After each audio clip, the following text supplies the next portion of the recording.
Like I travel there back and forth from time to time. When was the last time you were there? Last year. Actually, 2022. So how walk me through all right, Rami, we're going over and visiting your homies in Palestine. Let's go. Oh yeah, you probably wouldn't be able to get in. Okay. You probably wouldn't. I wouldn't be able to get in. No, so understand this: when you land, I usually take the Jordan route where I go through Jordan and cross over the border. Okay. I decided to let me try Tel Aviv this year. Probably the worst decision I ever made. Wow. But you have to have numbers of people you're going to see because they're going to call them. Oh my God. Call and verify that you're actually coming to visit. My experience that last time was the worst experience I ever had. It was terrible. What happened? I went with my parents to surprise them. I showed up at the airport. We flew through Boston. It happened to be an inaugural flight from Boston to Tel Aviv for the first time, so it was not a fun experience. We were like the only Arabs on that plane. And my mom wears a hijab, so as soon as I walk through the gate in Boston, I get randomly selected. It's funny, of course, man. Like I have TSA pre-check. I've had it for fucking 10 years now. Yeah. It's funny. I got there to think, oh, sir, can we check your bags? I'm like, all right. Looking through my bags, the fellow brown person. Yeah. Just looking through my bags, frisked me. All right, got on the plane. As soon as I got on the plane, there's just people just looking at you weird, man. It's super disrespectful because they know you're Palestinian, right? And they sat me. It was during COVID, so they sat me in this chair with this Indian guy, and his daughter was sitting in another seat, and he asked me to swap with him. I said, okay, I'll swap. I sat next to this Jewish lady the whole time. She didn't think I was Palestinian. She thought because I look Jewish a lot of times. Yeah. So she was talking shit the whole time. So I listened to her, man. I just let it go. I didn't want to cause a scene. And right when we land, I'm like, hey, it was nice sitting next to you. By the way, I'm Palestinian. I walked off the flight. The moment you walk in the airport, me and my parents, as you put your passport in that machine, it wouldn't go through. So we had to go to one of the agents in the desk. And as my parents are, getting the passports checked, American citizens, they let them go through pretty quick. As soon as I got up, they looked at me like, "Are you with them?" I'm like, "Yeah, this is my parents." I'm like, "All right, come with us." So my mom she got so terrified. Yeah. Because I'm so used to it. So they took my bag. They said, "Come with us." They wouldn't answer any questions. They're super obviously dicks. Mm-hmm. They walked me into this room. It was about this big. It was just seats. I was by myself. I sat there for about an hour. Nobody said anything to me. Nobody talked to me. Every time an agent would come back, he would ask me, "Are you Rami?" You're like, "Okay, wait here." That happened like 5 times. Jesus. They finally take me into the room. They're like, "Sir, Rami, why are you here?" "I'm here to visit my grandmother and my family." "Okay, why? Where are you going? What city are you visiting?" Oh my God. I said, "I'm going into Al-Quds." Al-Quds is Jerusalem. Okay. But the fact that I said it in Arabic. Oh God. He got so offended. He's like, "It's not Quds, it's Jerusalem. So if you don't know how to say it right, get the hell out." So he sat me down. He's like, "Give me your phone." I'm like, "I'm not giving you my phone." He's like, "Give me your cell phone or I'm going to send you back on a plane back to Boston." I'm like, shit, I just made this 14-hour flight. My parents are waiting for me. I'm just going to give him my fucking phone. Yeah. Takes my phone. I took off the Wi-Fi cell service. He puts it on. He's like, "What's your password?" I'm like, "I'll put it in for you." He's like, "No, well, give me your password." I was like, "All right, here's my password." This dude starts going through everything. My pictures, I don't have social media. Yeah. I had Instagram at the time. He went through my Instagram, started looking at every picture and wanted to see if I made any political posts or anything anti-Israel. He goes through everything. Wow. Goes through my contacts. At the time I was dating my fiance, now she's Colombian. He's like, "Oh, what's your fiance?" I'm like, "She's Hispanic." "Is she a drug dealer? Is she a criminal? Has she ever committed crimes?" What the hell? I'm like, "Why is that important to you?" He's like, "Answer my questions." And he was just a bitch the whole time. So yeah, back and forth. He's looking through everything. He tells me to leave. I left. I went and sat back again. This is last year. This is in 2022. So yeah. 2022. Wow. Yeah. So I went back and sat in a room, and it's just there's a Turkish guy there. There's 2 American dudes. I think they were, I don't know what they were doing there, but they were just getting checked as well. So anyways, 3 hours later, they brought me right back into the room again, and same thing, questioning me, same questions. They'll ask you the same questions 3 times to see if you slip. And finally, he happened to look on my LinkedIn. And he saw my job at the time. And after that, he's like, "All right, you're good to go." Oh, God. I got through security. Now I'm past security. I'm trying to ask for directions to find Avis, the car rental. Yeah. And it's just guys, security and guns. It's normal people, Ethiopian Jews, actually. They have a lot of Ethiopian Jews running security. Okay. And they're just being dicks. Like, "Sorry, I can't help you. Please leave. You're causing traffic or you're blockading people," whatever it is. We finally left. Got through that process. It was like 4.5 hours. Worst fucking experience.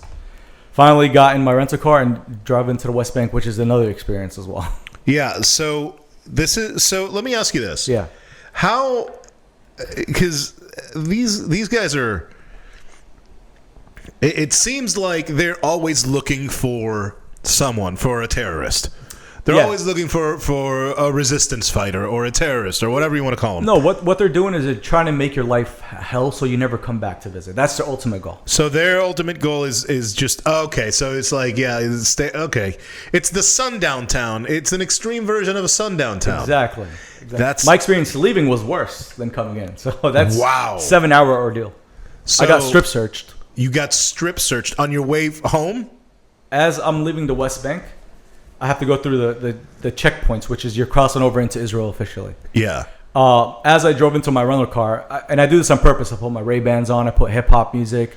I look as non-Palestinian as possible. As American as you can. Exactly. So I pull into the checkpoint. He says something to me in Hebrew, and I don't understand Hebrew. Like I used to, very minimal, but I was like, sorry, I don't understand what you're doing. Biggest mistake. He was telling me you're good to go. Oh, no. So he asked me, Palestina? I'm like, yes. Pull over to the side. Bro, he made me wait there 30 minutes, didn't talk to me. 30 minutes in my car. For no reason. No reason. He took my passport, my American passport, and he said you could go. Jesus. Yeah. Took your passport and said you could go. Yeah, he gave it back to me. They don't give a shit if you're an American. If you're a Palestinian to them, you're Palestinian. Wow. Yeah, I could talk about the moment I went back to Palestine after 10 years of leaving.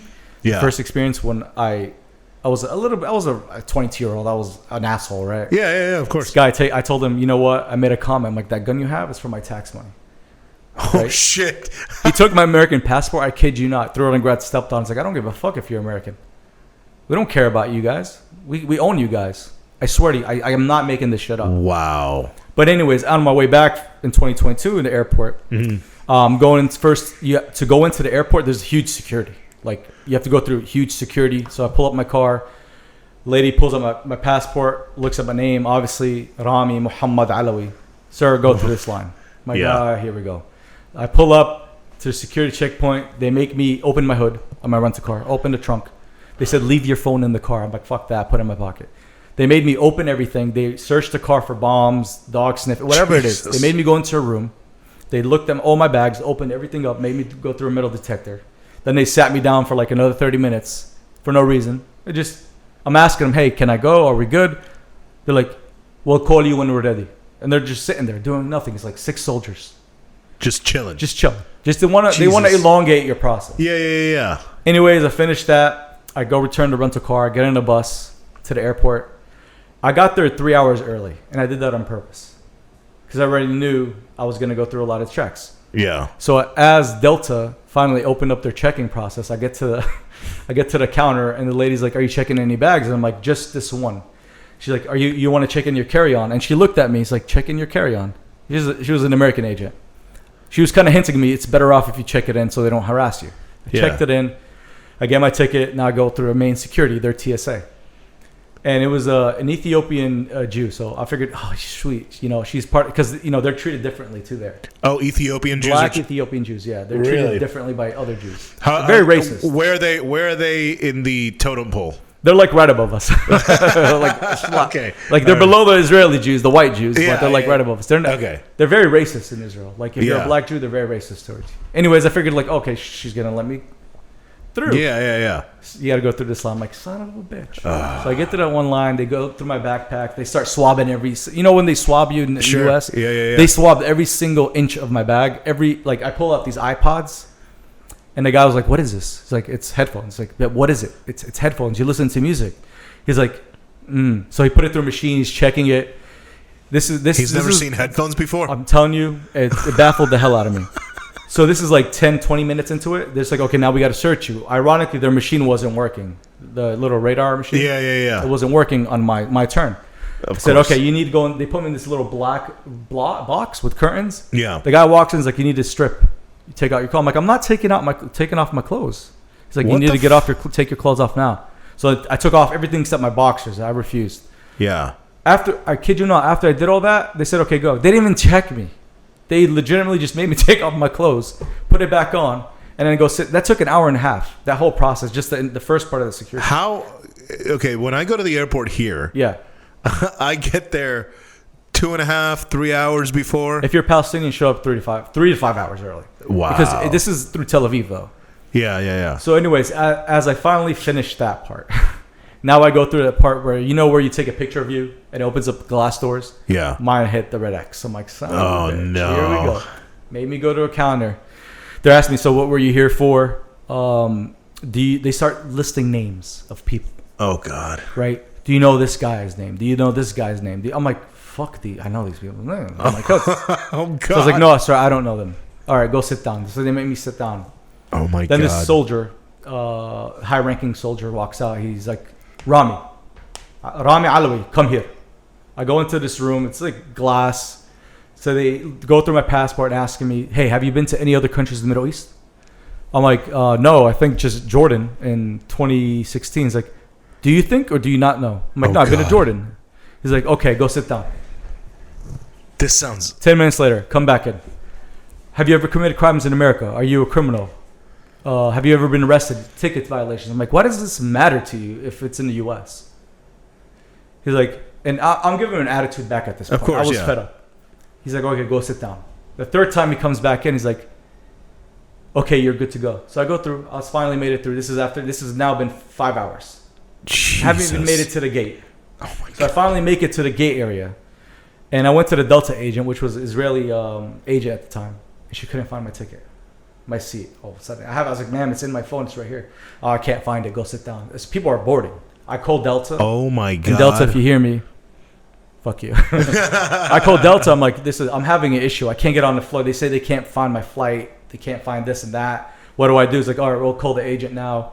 After the whole ordeal, the lady upgraded me to first class on the phone. Nice. So I was excited, man. Hell yeah. They finally let me on the plane, and the agents on the plane, bro, they were Israeli Delta travel agents, or what do you call those girls? I forgot. Stewardess. She was just a bitch to me, man. Yeah. Who's this Palestinian kid sitting in first class? Like every time I'd go to the bathroom, they just keep their eyes on me. What it the just hell, felt so dude? Uncomfortable. And I finally landed in JFK. I was like, oh, excited, I'm back home, bro. And again, at JFK, I get randomly searched. And by the way, I get randomly selected in America all the time. Oh yeah, no. The last 3 times I have not gotten randomly selected. Yeah. Every time before that, randomly selected. And I tell my friends and my coworkers when I travel with them, they're like, "Oh, you're making it up," and they see it. Dude, yeah. They're like, they start laughing. I'm like, bro, I get the worst for me is Germany and Australia. Really? Bro, Germany harasses the hell out of me. Really? Fucking assholes. They started this mess in the first place. Dude, yeah. Motherfucker started this mess in the first place. But yeah, man, that's daily. I mean, bro, every time I travel there, it's this tough. sounds like a nightmare. Like a nightmare, everything that bro. you've told me. It's so expensive too. And